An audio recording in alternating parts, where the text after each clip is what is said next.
Next topic है international business diplomacy.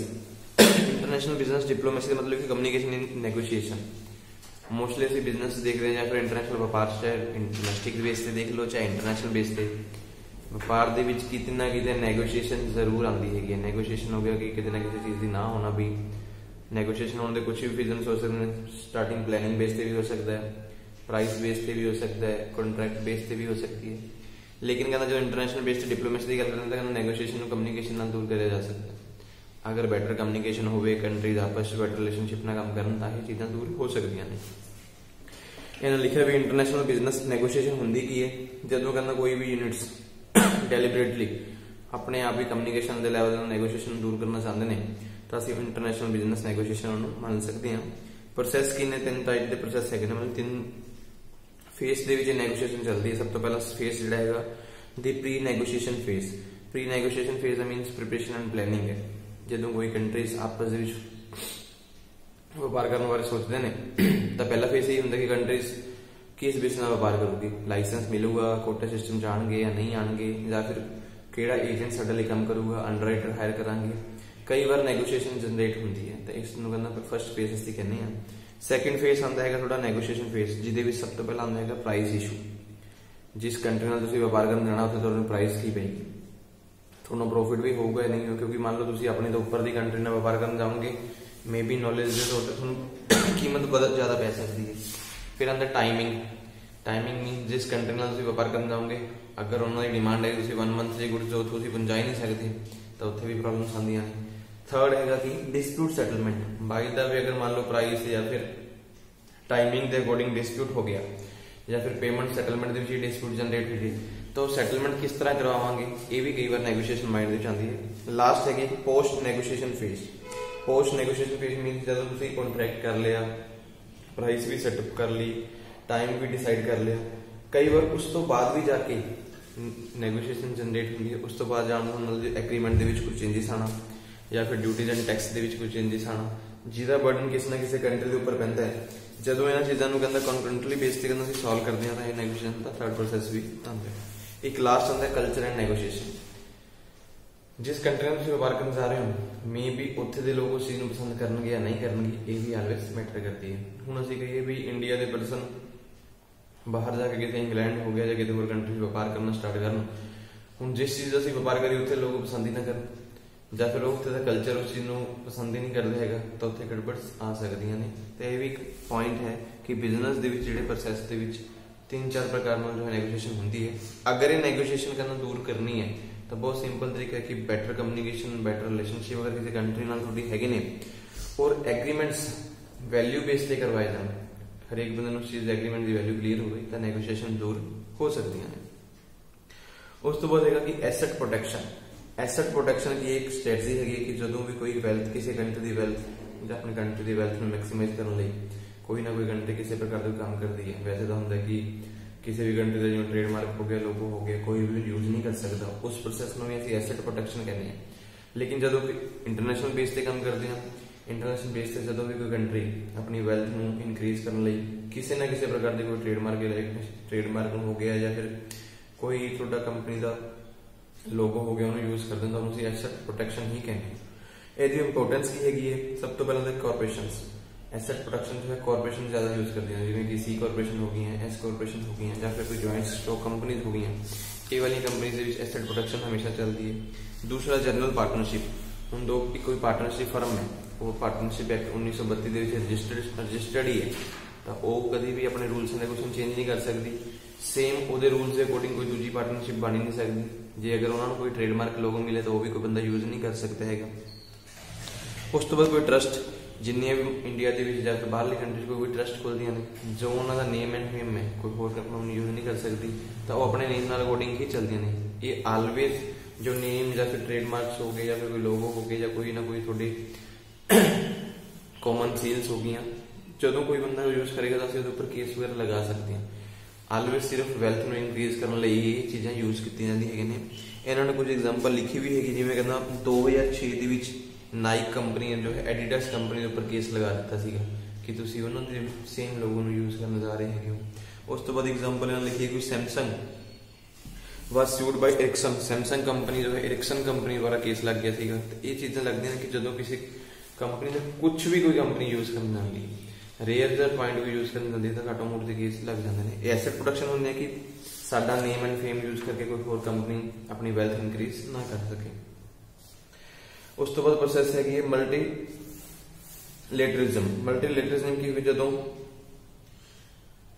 Group या फिर दो या तीन तो ज्यादा स्टेट्स कह लीए या 2 ਤੋਂ 3 ਤੋਂ ज्यादा कंपनीज या फिर 2 ਤੋਂ 3 ਤੋਂ ज्यादा कंट्री मिलके जो आपस में कोई बिजनेस करन जांदियां ने तो असं उन्हें कहते हैं कि मल्टीलेटरलिज्म मीनस एक तो ज्यादा ही होंगे, जैसे 2 ਤੋਂ ज्यादा कंट्रीज। मैंने एग्जाम्पल लिखा कि जिवें United state and south Asia, south east Asia beyond 2020 तो यूएस कंट्री और साउथ ईस्ट इंडिया कंट्री जो है इकट्ठे मिलकर काम कर रही हैं। होर एग्जाम्पल इन्होंने लिखी है कि तुहाडे कोल यूरोपियन यूनियन यूएस ये भी है। उस तो बाद इंडिया पैक्ट भी इंडिया के नाल भी लिंक मीन 2 नंबर के तुहानूं ऐसे क्वेश्चन आना है क्योंकि काफी कुछ डिफाइन किया अलग अलग कंट्री बारे भी की बिजनेस चल रहे, इन्हों का सानूं उन्होंने पूछना भी नहीं है। 2 नंबर के क्वेश्चन आ जाए तो लिख सकते हैं जो 2 या 2 ਤੋਂ ज्यादा कंट्रीज मिलकर आपस कोई बिजनेस रिलेशनशिप सेट कर।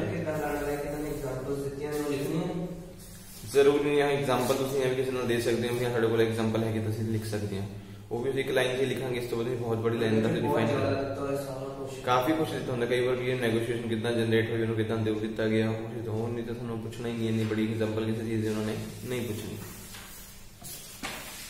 ये सीगा थोड़ा टॉपिक जिहड़ा होया इंटरनेशनल बिजनेस इन्वायरमेंट वाला खत्म।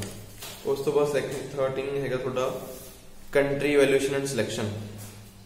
मान लो किसी कंट्री नाल तुसीं बिजनेस करन जा रहे हो ਉਹਦੀ ਵੈਲਿਊਏਸ਼ਨ ਕਿੱਦਾਂ ਕਰੋਗੇ, ਮੀਨਸ ਉਸ ਕੰਟਰੀ ਨੂੰ ਤੁਸੀਂ ਕਿਸ ਤਰ੍ਹਾਂ ਚੈੱਕ ਕਰ ਸਕਦੇ ਹੈਗੇ ਹੋ ਕਿ ਉਹਦੇ ਵਿੱਚ ਸਾਡੇ ਬੈਨੀਫਿਟ ਨੇ ਕਿ ਸਾਡੇ ਵਿੱਚ ਨੁਕਸਾਨ ਨੇ। ਤਾਂ ਅਸੀਂ ਜਦੋਂ ਵੀ ਕਿਸੇ ਕੰਪਨੀ ਬਾਰੇ ਸੈਟਅਪ ਕਰਨ ਜਾਵਾਂਗੇ ਜਾਂ ਵੈਲਿਊਏਸ਼ਨ ਕਰਨ ਜਾਵਾਂਗੇ ਤਾਂ ਸਭ ਤੋਂ ਪਹਿਲਾਂ ਸਾਡੇ ਆਪਣੇ ਆਬਜੈਕਟਿਵਸ ਹੋਣਗੇ। ਆਪਣੇ ਆਬਜੈਕਟਿਵਸ ਅਸੀਂ ਕਿਹੜਾ ਨਿਊ ਪਲਾਂਟ ਲਗਾਉਣਾ ਹੈ, ਨਿਊ ਪਲਾਂਟ ਲਗਾਵਾਂਗੇ ਤਾਂ ਕਿੰਨਾ ਪ੍ਰੋਡਕਸ਼ਨ ਕਰਨਾ ਹੈ, ਕਿੰਨਾ ਪ੍ਰੋਫਿਟ ਕਮਾਉਣਾ ਹੈ। ਫਿਰ ਉਹਨਾਂ ਚੀਜ਼ਾਂ ਨੂੰ ਕੰਪਲੀਟ ਕਰਨ ਲਈ ਅਸੀਂ ਸਟ੍ਰੈਟਜੀਜ਼ ਯੂਜ਼ ਕਰਦੇ ਹਾਂ। ਸਟ੍ਰੈਟਜੀ ਮੀਨਸ ਬਿਜ਼ਨਸ ਤੁਸੀਂ ਸੋਚ ਹੀ ਲਿਆ ਵੀ ਅਸੀਂ ਆਹ ਚੀਜ਼ ਦਾ ਬਿਜ਼ਨਸ ਕਰਾਂਗੇ, ਉਹ ਬਿਜ਼ਨਸ ਇੰਪਲੀਮੈਂਟ किस तरह होगा, ਕਿਹੜਾ ਸਾਡਾ ਏਜੰਟ ਪਰਸਨ ਹੋਊਗਾ ਜਾਂ ਫਿਰ ਕਿਸ ਪਰਸਨ ਨਾਲ ਅਸੀਂ ਮਿਲ ਕੇ ਬਿਜ਼ਨਸ ਕਰਾਂਗੇ ਜਾਂ ਫਿਰ ਸਿੰਗਲ ਹੀ ਓਨਰਸ਼ਿਪ ਨਾਲ ਬਿਜ਼ਨਸ ਕਰਾਂਗੇ। ਜਦੋਂ ਤੁਹਾਡੇ ਕੋਲ ਸਟ੍ਰੈਟਜੀਜ਼ ਬਣ ਜਾਂਦੀਆਂ ਨੇ ਫਿਰ ਰਸਤੇ ਦੇ ਵਿੱਚ ਜੋ ਟੈਕਲਸ ਆਉਂਦੀਆਂ ਨੇ, ਜੋ ਵੀ ਰੁਕਾਵਟਾਂ ਆਉਂਦੀਆਂ ਨੇ ਉਹਨਾਂ ਨੂੰ ਕਿਸ ਤਰ੍ਹਾਂ ਦੂਰ ਕਰਨਾ ਹੈ, ਇਹਨਾਂ ਸਾਰੀਆਂ ਚੀਜ਼ਾਂ ਨੂੰ ਹੀ ਅਸੀਂ ਦੇਖਦੇ ਹਾਂ ਕਿ ਸਾਡੀ ਡਿਸੀਜਨ ਪ੍ਰੋਸੈਸ ਦੇ ਵਿੱਚ ਆਉਂਦਾ ਹੈ।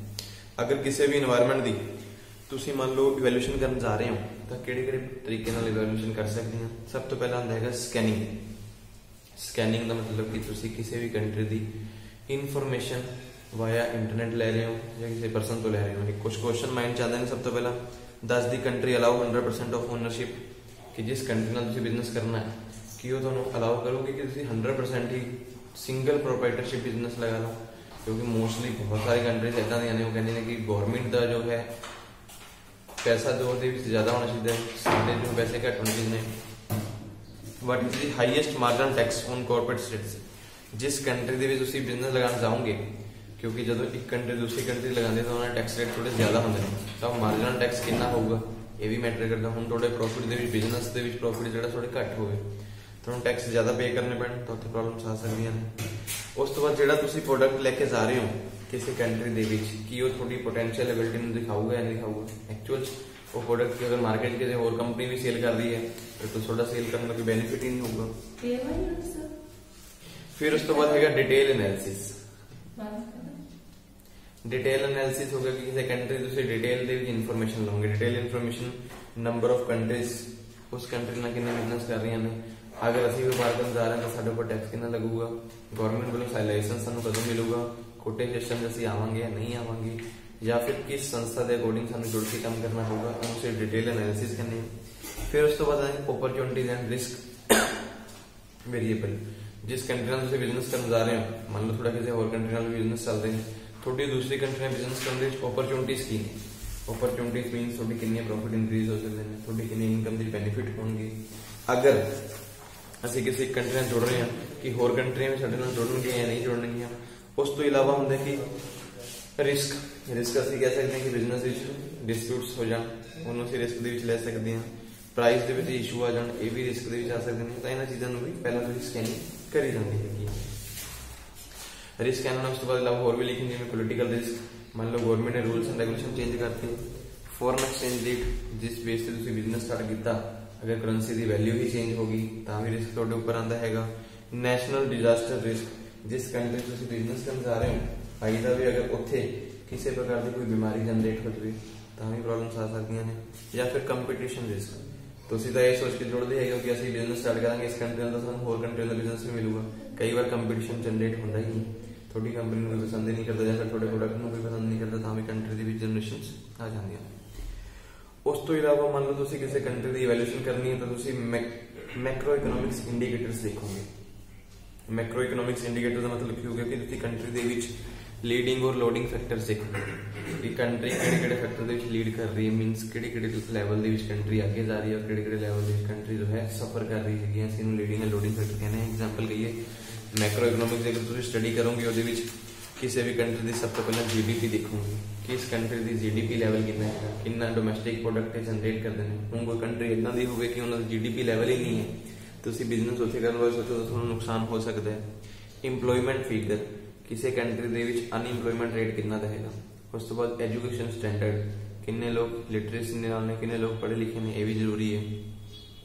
ਕੰਜ਼ਿਊਮਰ ਸਪੈਂਡਿੰਗ, ਉੱਥੇ ਦੇ ਲੋਕ ਕਿੰਨੇ ਐਸੇ ਪਰਸੈਂਟ ਲੋਕ ਨੇ ਵੀ ਜਿਹੜੇ ਲੋਕ ਆਪਣਾ ਪੈਸਾ ਖੁਦ ਖਰਚਣਾ ਚਾਹੁੰਦੇ ਨੇ ਜਾਂ ਫਿਰ ਕਿਹੜੀ ਜਗ੍ਹਾ ਤੇ ਲੋਕ ਪੈਸਾ ਖਰਚਣਾ ਚਾਹੁੰਦੇ ਹੈਗੇ ਨੇ, ਇਹ ਵੀ ਮੈਟਰ ਕਰਦੇ ਨੇ। ਜਿਵੇਂ ਬਾਹਰਲੀ ਕੰਟਰੀਜ਼ ਹੈ ਕਿ 5 ਦਿਨ ਕਮਾਓ 2 ਦਿਨ ਖਤਮ ਕਰੋ, ਲੇਕਿਨ ਜਿਵੇਂ ਇੰਡੀਅਨ ਕੰਟਰੀਜ਼ ਹੈ ਕਿ ਜਿੰਨਾ ਜ਼ਿਆਦਾ ਸੇਵ ਕਰੋ ਉਨਾ ਜ਼ਿਆਦਾ ਲੋਕ ਉਸ ਨਾਲ। ਇਹ ਵੀ ਜ਼ਰੂਰ ਦੇਖਿਆ ਜਾਂਦਾ ਜਦੋਂ ਕਿਸੇ ਕੰਟਰੀ ਦੇ ਵਿੱਚ ਤੁਸੀਂ ਬਿਜ਼ਨਸ ਕਰਨ ਵਾਲੇ ਜਾਣਾ ਹੈਗਾ ਤਾਂ। ਇਨਫਲੇਸ਼ਨ, ਕਿਸ ਕੰਟਰੀ 'ਚ ਤੁਸੀਂ ਬਿਜ਼ਨਸ ਕਰਨ ਜਾ ਰਹੇ ਹੋ ਉੱਥੇ ਕੀਮਤਾਂ ਦਾ ਕੀ ਚੱਲ ਰਿਹਾ ਹੈਗਾ, ਕਿੰਨੇ ਟਾਈਮ ਬਾਅਦ ਇਨਫਲੇਸ਼ਨ ਦੇ ਵਿੱਚ ਚੇਂਜਸ ਆਉਂਦਾ ਹੈ, ਹਾਈਪਰ ਇਨਫਲੇਸ਼ਨ ਹੈ, ਸਪਰੈਸਡ ਇਨਫਲੇਸ਼ਨ ਹੈ ਜਾਂ ਫਿਰ ਲੋ ਰੇਟ ਵਾਲੀ ਇਨਫਲੇਸ਼ਨ ਹੈ, ਡੀਫਲੇਸ਼ਨ ਹੈ, ਉਹ ਸਭ ਕੁਝ ਸਾਨੂੰ ਚੈੱਕ ਕਰਨਾ ਪੈਂਦਾ ਹੈ। ਉਸ ਤੋਂ ਬਾਅਦ ਹੋਮ ਸੇਲ ਦਾ ਮਤਲਬ ਹੋ ਗਿਆ ਕਿ ਤੁਸੀਂ ਜੋ ਬਿਜ਼ਨਸ ਉੱਥੇ ਕਰ ਰਹੇ ਹੋ ਕਿਸ ਪ੍ਰਕਾਰ ਦਾ ਹੋਗਾ, ਹੋਮ डिलीवरी वाले बिजनेस ने या नॉर्मल बिजनेस ने। उस तो बाद construction spending, manufacturing demand, retail sales, अलग अलग चीज़ों बारे जो ट्रेंड देखे जाएंगे ਤਾਂ ਜਾ ਕੇ ਤੁਸੀਂ ਕਹਿੰਦਾ ਡਿਸਾਈਡ ਕਰ ਸਕਦੇ ਹੋ ਕਿ ਸਾਨੂੰ ਕਿਸੇ ਕੰਟਰੀ 'ਚ ਬਿਜ਼ਨਸ ਕਰਨਾ ਚਾਹੀਦਾ ਜਾਂ ਨਹੀਂ ਕਰਨਾ ਚਾਹੀਦਾ। ਇਹ ਜਿਹੜੀ ਸਟੱਡੀ ਹੈ ਮੈਕਰੋ ਇਕਨੋਮਿਕਸ ਦੀ ਸਟੱਡੀ। ਇਸ ਤੋਂ ਇਲਾਵਾ ਆਉਂਦੀ ਹੈ ਕਿ ਮਾਈਕਰੋ ਇਕਨੋਮਿਕਸ ਦੀ ਸਟੱਡੀ। ਮਾਈਕਰੋ ਇਕਨੋਮਿਕਸ ਦੀ ਸਟੱਡੀ ਚੈੱਕ ਕਰਨਾ ਵੀ ਜ਼ਰੂਰੀ ਹੈ। ਆਲ ਓਵਰ ਕੰਟਰੀ ਦੇ ਵਿੱਚ ਤਾਂ ਤੁਸੀਂ ਦੇਖ ਲਿਆ ਕਿ ਉਹਦੀ ਕੰਟਰੀ ਦੇ ਇੰਡੀਕੇਸ਼ਨ ਸਾਰੇ ਨਾਲ ਬੈਟਰ ਹੋ ਸਕਦੀ ਹੈ। ਮਾਈਕਰੋ ਇਕਨੋਮਿਕਸ ਦੀ ਸਟੱਡੀ ਹੁੰਦੀ ਹੈ ਕਿ ਕਿਹੜੇ ਪਰਸਨਸ ਆਪਣੀ ਇਨਕਮ ਦੇ ਨਾਲ ਆਪਣੀ ਡਿਮਾਂਡਸ ਨੂੰ ਕਿੱਦਾਂ ਕੰਪਲੀਟ ਕਰ ਰਹੇ ਨੇ। ਕਿ ਮੰਨ ਲਓ ਤੁਸੀਂ ਇੰਡੀਆ ਦੇ ਵਿੱਚ ਹੀ ਬਿਜ਼ਨਸ ਕਰਨਾ ਹੈ, ਇੰਡੀਆ ਦੇ ਵਿੱਚ ਕਿਸ ਪ੍ਰਕਾਰ ਦੇ ਲੋਕ ਰਹਿ ਰਹੇ ਨੇ, अलग अलग सोसाइटी लैवल से जो इनफॉर्मेशन ली जाऊगी या कोई एग्जाम्पल ली जाऊगी, किसी बंदे को पूछा जाऊगा उसकी डिमांड्स कितने, वो डिमांड कितना कंप्लीट करते हैं जाके बिजनेस जो है चलाने का बेनिफिट होगा। Tools for country evaluation and selection, इस तो इलावा कुछ और टूल्स भी लिखे ने। सब तो पहला अपॉर्चुनिटी एंड रिस्क एनालिसिस, किसी कंट्री के बेनिफिट्स की हो सकते हैं और की लॉस हो सकते हैं, ये भी तुम देख सकते हैं। दूसरा trade analysis and analogy methods, अगर तुम व्यापार करने जाओगे तो होर कंट्री का व्यापार देखोगे कि अदर कंट्री उत्थे व्यापार किस तरह चल रहा है कि नहीं, इंपोर्ट ज़्यादा है एक्सपोर्ट घट है, वो भी देख सकते हो। प्रोडक्ट कंट्री मैट्रिक स्ट्रैटेजी, किस कंट्री का किहड़ा प्रोडक्ट जो है अलग अलग कंट्री के जा रहा है, ये भी मैटर करता। हुण कोई कंट्री है उत्थे प्रोडक्ट बन के ऑल ओवर इंडिया के वर्ल्ड के जा रहे हैं तो उत्थे बिजनेस करने का बेनिफिट भी हो सकते हैं। मार्केट फोकस स्ट्रैटेजी, तुसीं मार्केट के ऊपर प्रॉपर फोकस करो तो भी तुहानूं किसी कंट्री बारे इवैल्यूएशन मिल जूगी। ग्रोथ शेयर मैट्रिक्स, किसी कंट्री के अगर तुसीं GDP लैवल देखते हो किन्ने % हर साल इंक्रीज हो रही है, ਉਹਨੂੰ ਵੀ ਅਸੀਂ एग्जांपल ਲੈ ਸਕਦੇ ਹਾਂ। Country techniques and company strength matric, ਕਿਸੇ ਕੰਟਰੀ ਦੀ ਤੁਸੀਂ ਟੈਕਨਿਕਸ ਲੈਵਲ ਦੇਖੋਗੇ ਕੌਣ ਲੋਕ ਨੇ ਜਿਹੜੇ ਕਿਸੇ ਕੰਟਰੀ ਸਭ ਤੋਂ ਜ਼ਿਆਦਾ ਪਸੰਦ ਕਰਦੇ ਨੇ। ਐਗਜ਼ਾਂਪਲ ਅੱਜ ਦੇ ਲਈ ਤਾਂ ਮੋਸਟਲੀ ਲੋਕ ਇੰਗਲੈਂਡ ਕੈਨੇਡਾ ਜਿਵੇਂ ਜ਼ਿਆਦਾ ਪਸੰਦ ਕਰਦੇ ਨੇ, ਤਾਂ ਤੁਸੀਂ ਉੱਥੇ ਬਿਜ਼ਨਸ ਕਰੋਗੇ ਤਾਂ ਮੇਬੀ ਤੁਹਾਨੂੰ ਬੈਨੀਫਿਟ ਹੋ ਸਕਦਾ। ਹੁਣ ਤੁਸੀਂ ਕਿਸੇ ਕੰਟਰੀ ਨੂੰ ਲੋਕ ਨਾਮ ਹੀ ਨਹੀਂ ਪਤਾ ਤਾਂ ਤੁਸੀਂ ਉੱਧਰ ਬਿਜ਼ਨਸ ਕਰਨ ਜਾਓਗੇ ਤਾਂ ਮੇਬੀ ਤੁਹਾਨੂੰ ਪ੍ਰੋਬਲਮਸ ਕ੍ਰੀਏਟ ਹੋ ਸਕਦੀਆਂ। मीनस नेम एंड फेम बेस पे, GDP लेवल पे, एजुकेशन और एम्प्लॉयमेंट बेस पे किसी भी कंट्री में चेक कर सकते हो। ਜਾਂ ਫਿਰ ਇਸ ਤੋਂ ਇਲਾਵਾ ਇਹਨਾਂ ਨੇ ਹੋਰ ਲਿਖਿਆ ਕਿ ਤੁਸੀਂ ਬਿਜ਼ਨਸ ਕਰਨ ਜਾਓਗੇ ਤਾਂ ਅਲੱਗ-ਅਲੱਗ ਮਾਰਕੀਟ ਦੇਖ ਸਕਦੇ ਹੋ। Primary market, secondary market, territory market. Primary market ਕਿਹੜੀ ਹੋਊਗੀ ਕਿ ਜਿੱਥੇ ਖੁਦ ਹੀ ਗੁੱਡਸ ਬਣਾਈਆਂ ਜਾਂਦੀਆਂ ਔਰ ਅੱਗੇ ਵੇਚੀਆਂ ਜਾਂਦੀਆਂ। ਮੀਨਸ ਫਸਟ ਟਾਈਮ ਪ੍ਰੋਡਕਟ ਅਸੀਂ ਕਹਿ ਸਕਦੇ ਹਾਂ ਕਿ ਮੈਨੂਫੈਕਚਰਿੰਗ ਜਿਸ ਕੰਟਰੀ 'ਚ ਹੋ ਰਹੀ ਹੈ ਉੱਥੇ ਤੁਹਾਨੂੰ ਬੈਨੀਫਿਟ ਜ਼ਿਆਦਾ ਹੋ ਸਕਦੇ ਨੇ। ਸੈਕੰਡਰੀ ਮਾਰਕੀਟਸ ਕੀ ਹੋਣਗੀਆਂ ਜੋ ਪਹਿਲਾਂ ਤੋਂ ਗੁੱਡਸ ਬਣੀਆਂ ਹੋਈਆਂ ਨੇ, ਉਹ ਟ੍ਰੇਡਿੰਗ ਬੇਸ ਤੇ ਬਿਜ਼ਨਸ ਚਲਾਉਂਦੀਆਂ ਹੈਗੀਆਂ ਨੇ, ਬਾਹਰੋਂ ਕਿਸੇ ਕੰਟਰੀ 'ਚ ਸਮਾਨ ਮੰਗਾ ਲਿਆ ਅੱਗੇ ਆਪਣੀ ਕੰਟਰੀ 'ਚ ਸੇਲ ਕਰਤਾ। ਟੈਰੀਟਰੀ ਹੋਗੀ ਕਿ ਜਿਹੜੀਆਂ ਕੰਟਰੀਜ਼ ਕਿਸੇ ਵੀ ਰਿਸਕ ਨੂੰ ਡੀਲ ਕਰਕੇ ਚੱਲਦੀਆਂ ਨੇ, ਸੇਲ ਟ੍ਰੇਡ ਦਾ ਬਿਜ਼ਨਸ ਚੱਲ ਰਿਹਾ ਹੈਗਾ ਤਾਂ ਜਿੱਥੇ ਰਿਸਕ ਨੂੰ ਵੀ ਨਾਲ ਮੇਜਰ ਕਰਿਆ ਜਾਂਦਾ ਹੈ ਤੁਸੀਂ ਉੱਥੇ ਬਿਜ਼ਨਸ ਕਰ ਸਕਦੇ ਹੋ। ਇਹ ਸਾਰੇ ਟੌਪਿਕ ਸੀਗੇ ਜਦੋਂ ਕਿਸੇ ਕੰਟਰੀ ਦੇ ਬਿਜ਼ਨਸ ਨੂੰ ਤੁਸੀਂ ਇਵੈਲੂਏਟ ਕਰਨਾ ਹੈ। ਮੀਨਸ ਕਿਸੇ ਵੀ ਕੰਟਰੀ 'ਚ ਬਿਜ਼ਨਸ ਕਰਨ ਜਾਓਗੇ ਤਾਂ ਤੁਸੀਂ ਚੈੱਕ ਕਰ ਸਕਦੇ ਹੋ ਕਿ ਬੈਨੀਫਿਟ ਹੈ ਜਾਂ ਨੁਕਸਾਨ ਹੈ। लास्ट एक टॉपिक साडे कोल हैगा ग्लोबलाइजेशन एंड सोसाइटी। ग्लोबलाइजेशन वाले तो वैसे अपने पहला तो पढ़े ही हुए कि ग्लोबलाइजेशन की होंगे जो असं इंटरनेशनल बेस से देखा तो इंपोर्ट एक्सपोर्ट में इसे ग्लोबलाइजेशन लै सकते हैं। लेकिन जो भी कितने ग्लोबलाइजेशन की गल करांगे तो कुछ एक CSR लैवल आता है जो भी इंटरनेशनल बेस से बिजनेस करोगे। CSR होगा भी corporate social responsibility. Social responsibility होंगी कि कोई भी बिजनेस अगर मार्केट चाहूगा तो हमेशा सब तो पहला वो लोगों की लेके आऊगा। सब तो पहला एग्जाम्पल मैं कहूँगा CSR तो वैसे कोई एक लैवल से तो देखते हैं नहीं। CSR टू इंप्लॉई भी हो सकती है, CSR टू सोसाइटी, गवर्नमेंट, अलग अलग लेवल से अभी देख सकते हैं। कॉर्पोरेट सोशल रिस्पॉन्सिबिलिटी या फिर थोड़े कंपनी के जो शेयर होल्डर्स इन्वायरमेंटल सोसाइटी के विच कवर हो जाता है। मतलब जो भी किसी कंट्री नाल तुसी बिजनेस करना चाहोगे, अगर ग्लोबलाइजेशन की गल कर रहे हो तो ग्लोबलाइजेशन से कोई भी बिजनेस चलूगा तो CSR ਲਈ जरूर काम करूगा, मीनस सोशल रिस्पॉन्सिबिलिटी के अकॉर्डिंग काम करूगा। जिन्हें एग्जाम्पल लिखिए कि इंडियन तंबाकू कंपनी, सानू पता है कि इंडिया की तंबाकू कंपनी हैगी ना, लेकिन उन्होंने कॉर्पोरेट सोशल रिस्पॉन्सिबिलिटी की हमें पता है कि ये चीज़ें खाने के नुकसान है तो वो एड भी वो कंपनी जरूर देंदियां कि तुसी उन्हें यूज करोगे तो थोड़ा ये नुकसान हो सकते हैं, थोड़ा कैंसर की प्रॉब्लम्स हो सकती हैं नहीं, फिर भी बेचते हैं।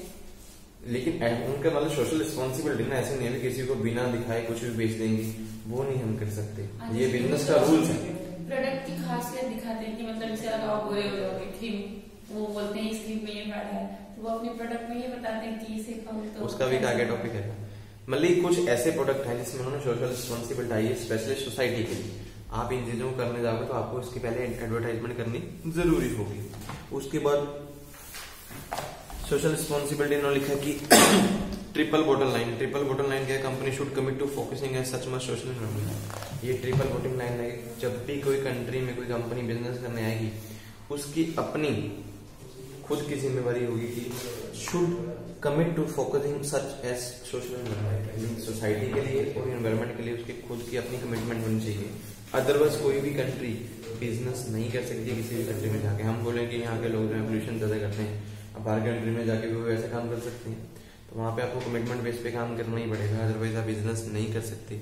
जैसे हम लिखा कि पीपल प्लस प्लेनेट, सॉरी हाँ, peoples plus planet plus social plus environmental responsibility. जहाँ भी लोग किसी भी प्लेनेट पे रह रहे हैं उनकी एक जिम्मेवारी बनती है कि सोशल लाइफ को साथ में लेके चलें, रिस्पॉन्सिबिलिटी जो लोगों की उनको कंप्लीट करें। जैसे एग्जाम्पल दिया उन्होंने कि यूनिलीवर लिमिटेड जो जितनी भी कंपनी है जो भी प्रोडक्ट बनाती है, जैसे साबुन हो गया, शैम्पू हो गया, उसके ऊपर स्पेशल लिखते हैं कौन सी चीज बच्चों के लिए है, कौन सी चीज एडल्ट पर्सन के लिए है।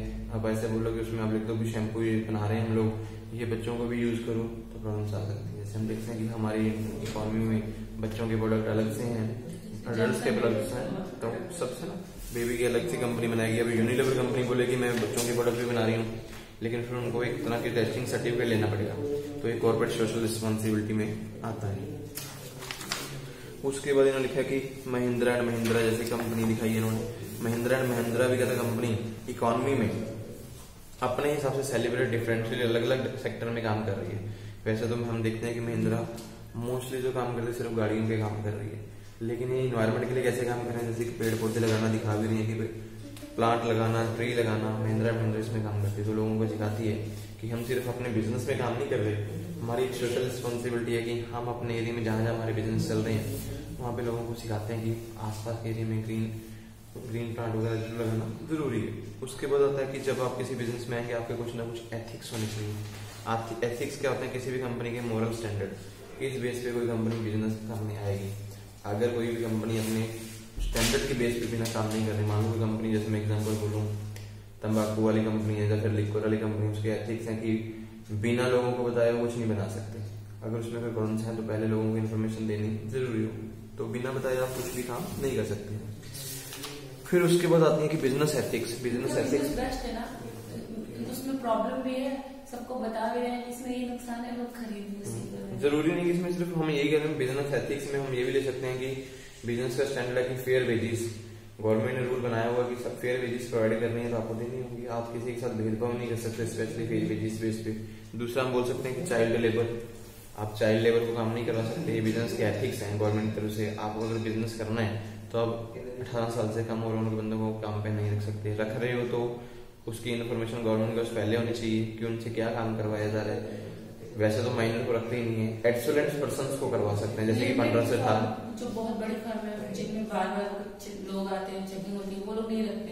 नहीं, बाहर भी रख लेते हैं, छोटे छोटे बिजनेस में भी है, यहाँ पर भी चेकिंग होती रहती है। बाई द वे कहते हैं एक्सीलेंट्स को रख सकते हैं। एक्सीलेंट मीन जिनकी उम्र 15 से 18 है तो उनसे करवा सकते हैं।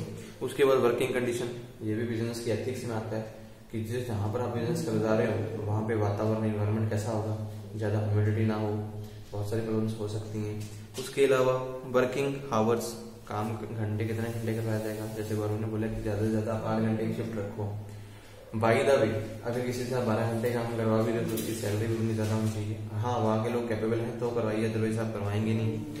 फ्रीडम ऑफ एसोसिएशन, जितनी भी संस्थान आपके साथ जुड़ी होंगी, जैसे कि लेबर ही है, ट्रेड यूनियन है, तो उनकी फ्रीडम कितनी है, उनके लिए आपने क्या क्या फैसिलिटीज रखी हुई, क्या उनको फैसिलिटीज प्रोवाइड करवा रहे हैं, नहीं प्रोवाइड, ये भी आपकी मैटर करती है। फिर उसके बाद आते हैं कि work related pressure in global supply chain. जब आप ऑल ओवर वर्ल्ड में वर्क की बात करते हैं तो कुछ ना कुछ चीजों के प्रेशर्स होते हैं। किन किन लोगों के प्रेशर होता है? सबसे पहले कंज्यूमर, जिन लोगों ने आपकी गुड्स खरीदनी है, सबसे बड़ा प्रेशर होता है। अगर आप उनके लिए अच्छा काम नहीं करेंगे तो बिजनेस कभी भी अपलिफ्ट में नहीं जाने वाले। दूसरा, कॉर्पोरेट इन्वेस्टर्स, इन्वेस्टर्स मतलब जो भी कंपनी में शेयर होल्डर्स आते हैं, उनके लिए अच्छा काम करोगे, उनको प्रॉफिट दिखाओगे तभी इन्वेस्टमेंट होगी, नहीं तो बिजनेस अपने आप ही डाउन हो जाएंगे। एनजीओ, कोई भी ऐसी संस्थान बनी हुई है जो किसी न किसी की कमिटमेंट के ऊपर काम कर रही है, कोई मान लो वुमेन से बनी है, कोई लेबर के लिए बनी है, तो उनके ऊपर भी आपको उनका भी ध्यान रखना जरूरी है। उसके बाद है गवर्नमेंट, जहां पर बिजनेस करने जा रहे हो, चाहे ग्लोबलाइजेशन बेस पे है चाहे डोमेस्टिक बेस पे, गवर्नमेंट्स का रूल्स हमेशा में ट्रेड यूनियन हो गया, मीडिया हो गया, इंडिविजुअल इन्वेस्टर्स हो गए, इन सभी लोगों के बारे में आपको पूरी इन्फॉर्मेशन देनी जरूरी है। Amazon भी दिया, उसके बाद मारुति सुजुकी भी दिया। ये ऐसी ऐसी कंपनीज हैं जो इंटरनेशनल बेस पे बिजनेस कर रही हैं, लेकिन कॉर्पोरेट सोशल रिस्पॉन्सिबिलिटी को भी साथ में लेके चल रही है। किसी न किसी एरिया में इन्होंने अपनी इन्वेस्टमेंट की हुई है भी कुछ ना देते हैं। जैसे फाउंडेशन, ये बड़े बड़े एरिया दे देते हैं पार्क बनाने के लिए, तो क्या ये इनकी जमीन होती है, उस पर पार्क बनाते हैं? ये उसमें जमीन इनकी नहीं होती, किसी गाँव से ले ली या किसी और जगह से ले ली, वहां पर अपना पैसा इन्वेस्टमेंट कर देते हैं। मीन से इनकी सोशल रिस्पॉन्सिबिलिटी है कि इनको इन्वायरमेंट के लिए कुछ ना कुछ करना होता है। जो अच्छी कंपनीज होती हैं, बिजनेस के एथिक्स हैं, कहीं ना कहीं उनकी इन्वेस्टमेंट होना जरूरी है। आप कोई बिजनेस कर रहे हो तो आप अपनी तरफ से दान भी जरूर करोगे, ऐसे बोल सकते हैं। डोनेशन जैसे बोलते हैं ना, तो वो डोनेशन करना भी बिजनेस की एक जिम्मेवारी होती है। तो अच्छी कंपनीज हैं तो वो इन्वायरमेंट के लिए क्या कर रही है उसमें आता है।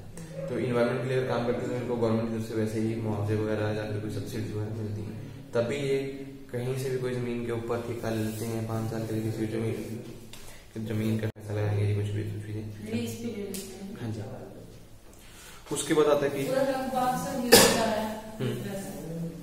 फिर हमारे पास आता है सस्टेनेबिलिटी। सस्टेनेबिलिटी क्या होती है कि meeting the needs the present without compromising the ability of future generation to meet their own needs while considering what is best for the people.